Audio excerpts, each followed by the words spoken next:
Millions of years ago, Earth was a completely different world. The continents hadn't yet drifted apart, and life was bursting in forms both breathtaking and terrifying. When you picture prehistoric times, your mind probably jumps straight to a T-Rex stalking through dense jungle. But long before the dinosaurs ever set foot on this planet, other extraordinary creatures were already ruling it. Enter the Permian period. This remarkable chapter in Earth's history opened roughly 300 million years ago. At that time, a single supercontinent dominated the planet's surface, covering nearly one-third of it, Pangea. Surrounding it was one vast, unbroken ocean known as Panthalassa. The Permian period kicked off as an ice age was drawing to a close, with temperatures far cooler than anything we experience today. Gradually, the climate began to warm, and the planet transformed into a thriving environment rich in plant life, with insects and animals diversifying at a remarkable pace. But as with everything on this restless planet, nothing stayed the same for long. Over the next 50 million years, Earth grew progressively hotter and drier, until the most lethal event in the planet's entire history swept away nearly everything living on it. Scientists refer to this catastrophe as the Great Dying. Out of the 5 mass extinction events Earth has endured, this one stands alone as the most devastating. But before we arrive at that grim finale, let's take a closer look at the astonishing creatures that called this world home. If you could travel back nearly 300 million years, you'd find yourself standing in the heart of Pangea. By this point, the smaller landmasses had already completed their slow collision, fusing together into this enormous continental body. Oxygen levels in the atmosphere were likely lower than today, though you could still breathe. You'd want a jacket, though. Temperatures in some regions hovered around just 4 degrees Celsius on average. Fortunately, things were warming up. Toward the end of the early Permian, the Ice Age was fading and Pangea was greening. Plants spread across the landscape, while animal life diversified with each passing millennium. It was also a volcanically intense world. Massive eruptions reshaped the terrain, altered the climate, and continuously opened new doors for evolution. One striking example: as vast swamp forests began drying out, plant life had no choice but to adapt.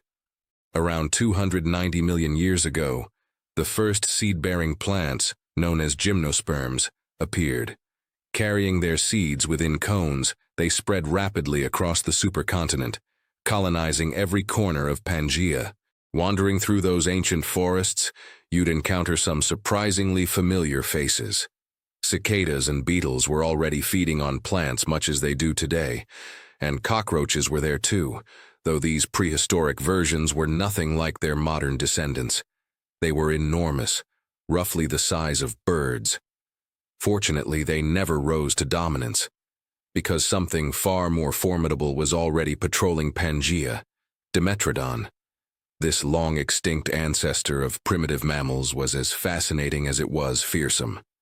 It reached up to 5 meters in length and weighed around 225 kilograms. Along its spine ran a dramatic sail-like structure, which scientists believe helped regulate body temperature, absorbing heat during the day and releasing it during cooler nights. It moved like a crocodile and was the undisputed apex predator of its time. Its jaws carried both sharp and flat teeth, designed to pierce and grind.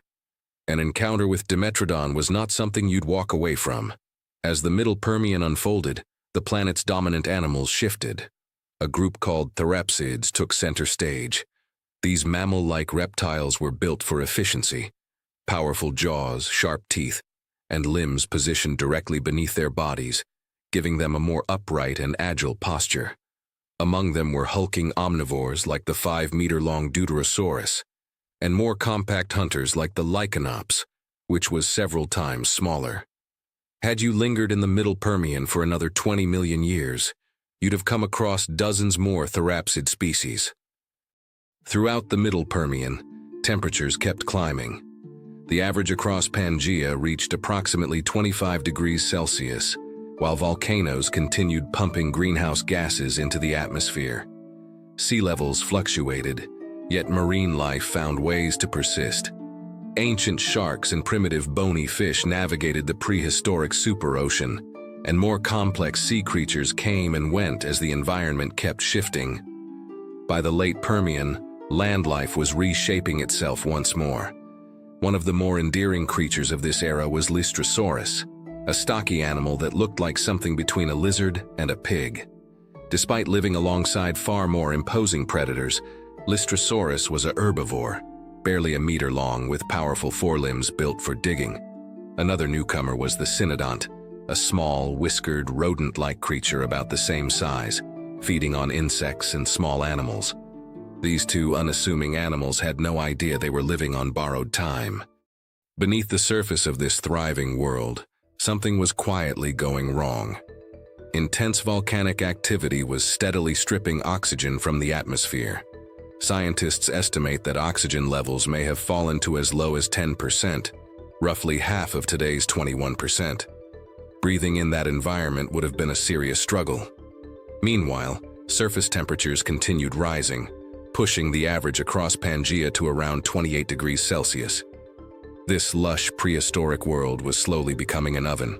Then, approximately 252 million years ago, the unthinkable happened. Around 90% of all plant and animal species were wiped from existence.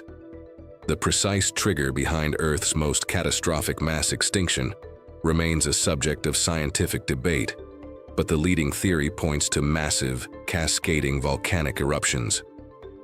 As eruptions tore across the continent, they hurled staggering quantities of ash into the atmosphere, so much that sunlight was almost entirely blocked from reaching the surface. Without sunlight, plants could no longer photosynthesize and began dying off en masse. And without plants, the very foundation of the food chain, animals soon followed. But conditions kept deteriorating before they improved.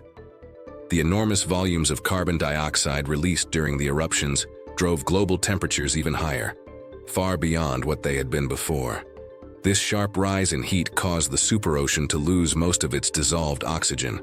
Unable to breathe, marine life perished in staggering numbers.